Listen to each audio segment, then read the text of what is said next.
실례하겠습니다. 섰네. 또 섰어. 아이, 미쳐버리겠네. 진짜, 시도 때도 없이 아주 그냥, 씨.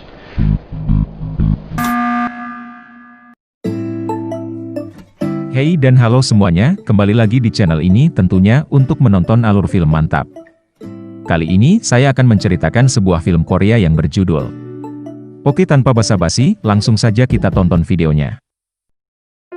Di awal film kita akan diperlihatkan dua orang wanita yang berasal dari berbeda negara. Yang satu ada seorang wanita yang bernama Nozomi, yang merupakan seorang wanita yang berasal dari Jepang, dan satu lagi seorang wanita keturunan Korea Amerika yang bernama Jiyoung. Mereka berdua baru saja tiba di Korea untuk melanjutkan studi mereka. Mereka berdua sedang pergi ke tempat yang sama, yaitu sebuah kos-kosan yang mereka akan tempati selama berada di Korea.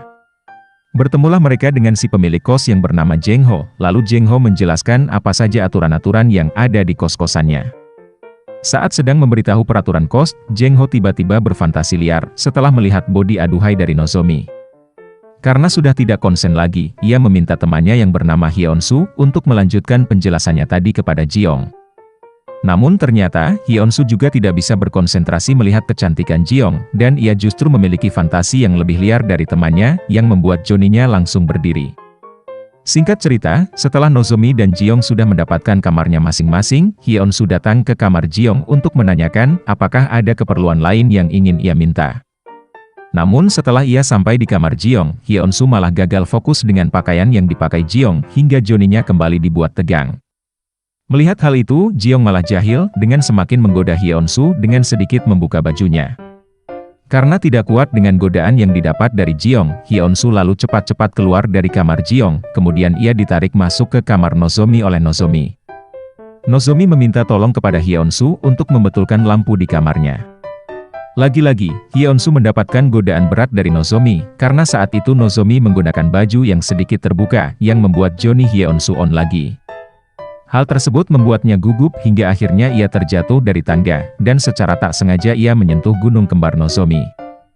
Karena sudah tak tahan lagi dengan godaan itu, akhirnya Hyun-soo keluar dari kamar Nozomi, kemudian ia pergi ke kamar mandi, untuk memberi servis Johnny-nya sendiri dengan bantuan Shitaka, alias si tangan kanan. Kebetulan juga saat itu dalaman Nozomi tertinggal di kamar mandi, yang bisa menjadi alat bantu untuk semakin memuaskan Johnny Hyun-soo. Namun sialnya, Jeng Ho tiba-tiba masuk ke kamar mandi dan memergoki Hyun-soo, hingga akhirnya Johnny Hyun-soo tidak jadi terpuaskan. Keesokan harinya, adik Jeng Ho yang bernama Ji-hye baru saja tiba di Korea, dan ia langsung pergi menuju kos-kosan kakaknya untuk bertemu dengan Jeng Ho. Untuk merayakan kedatangan adik Jeng Ho, malam harinya seluruh penghuni kos diajak makan-makan oleh Jeng Ho. Setelah acara makan-makan selesai, Ji-hye meminta Hyun-soo untuk mengantarkannya pergi keluar, namun Hyun-soo menolaknya, karena saat itu sudah malam. Ji yang sangat ingin pergi keluar lalu memutuskan untuk pergi sendiri, dan hal tersebut membuat Hyun-soo kesal. Ia lalu pergi menelpon Jeng Ho untuk melaporkan bahwa adiknya baru saja pergi keluar. Namun Jeng Ho hanya merespon dengan biasa saja, dan ia membiarkan adiknya tersebut untuk pergi keluar. Hyun-soo lalu kembali ke kos, dan ia bertemu dengan Nozomi di dapur. Nozomi melihat kaki Hyun-soo yang sedang terluka, ia lalu menyuruh Hyun-soo untuk duduk di sofa untuk diobatinya. Namun pengobatan itu hanyalah trik Nozomi untuk menggoda Hyun-soo, agar Hyun-soo terangseng dan mau menunggangi Nozomi. Akhirnya, Hyun-soo yang sudah tidak tahan lagi langsung menggenjot si Nozomi di tempat. Cerita berlanjut, di mana mereka berlima kembali melakukan party bersama. Saat itu terlihat Jiyoung sedang bermesraan dengan Jeng Ho. Jiyoung kemudian memberi kode kepada Jeng Ho untuk mengajaknya mantap-mantap, dan tanpa pikir panjang, Jeng Ho pun menerima ajakan Jiyoung. Di tengah-tengah pertempuran mereka berdua, Hyun-soo tak sengaja lewat dan melihat pertempuran mereka. Tiba-tiba Ji-hye juga datang ke tempat tersebut dan menyaksikan kakaknya yang sedang bertempur dengan Jiyoung. Ji-hye dibuat terangseng oleh pertempuran kakaknya itu, lalu ia mengajak Hyun-soo untuk test drive dengannya, namun Hyun-soo menolak karena ia menganggap kalau itu hanyalah candaan dari adik temannya. Scene berganti ke dapur, di mana saat itu Ji-hye sedang lapar, dan ia mencari sesuatu di dalam kulkas. Hyun-soo yang melihat hal itu langsung berinisiatif untuk membuatkan Ji-hye makanan. Dan dari sinilah hubungan mereka berdua menjadi semakin erat. Setelah selesai makan, mereka berdua melanjutkan obrolan mereka di ruang tamu sambil meminum soju. Hyun-soo secara tak sengaja menyemburkan minuman yang ia minum ke baju Ji-hye, yang tentunya membuat baju Ji-hye basah. Ji-hye lalu membuka bajunya, lalu Hyun-soo menjadi terangsang melihat dalaman Ji-hye. Akhirnya mereka berdua pun melakukan mantap-mantap di kamar. Semenjak saat itu, Hyun-soo dan Ji-hye menjadi semakin dekat, namun sepertinya Jang-ho tidak terlalu menyukai kedekatan mereka. Suatu hari ketika Hyun-soo sedang bersih-bersih, Ji-young tiba-tiba menariknya ke kamar, dan dengan ganasnya ia langsung melahap Johnny Hyun-soo. Hyun-soo pun langsung membobol gawang Ji-young setelah menerima umpan manis dari Ji-young tadi. Malam harinya, Jang-ho yang sedang gabut mengajak Nozomi untuk dinner di kos-kosan. Di tengah-tengah percakapan mereka berdua, Nozomi tiba-tiba berdiri dan langsung memamerkan dalamannya kepada Jang-ho. Jang-ho yang penasaran dengan isi di balik dalaman Nozomi pun langsung melahapnya, lalu mereka melanjutkan mantap-mantap mereka di kamar. Sementara itu, Ji-young yang baru bangun dari tidurnya turun ke dapur, kemudian ia melihat Hyun-soo dan Ji-hye yang sedang bermesraan. Jelas hal itu membuat Ji-young cemburu karena ia telah memberikan surabinya kepada Hyun-soo. Hari berikutnya, mereka kembali melakukan party di kos-kosan.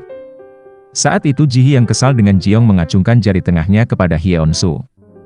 Ji yang paham maksud dari Ji-young menjadi tidak enak dengannya, dan karena itu ia memutuskan untuk pergi duluan ke kamar.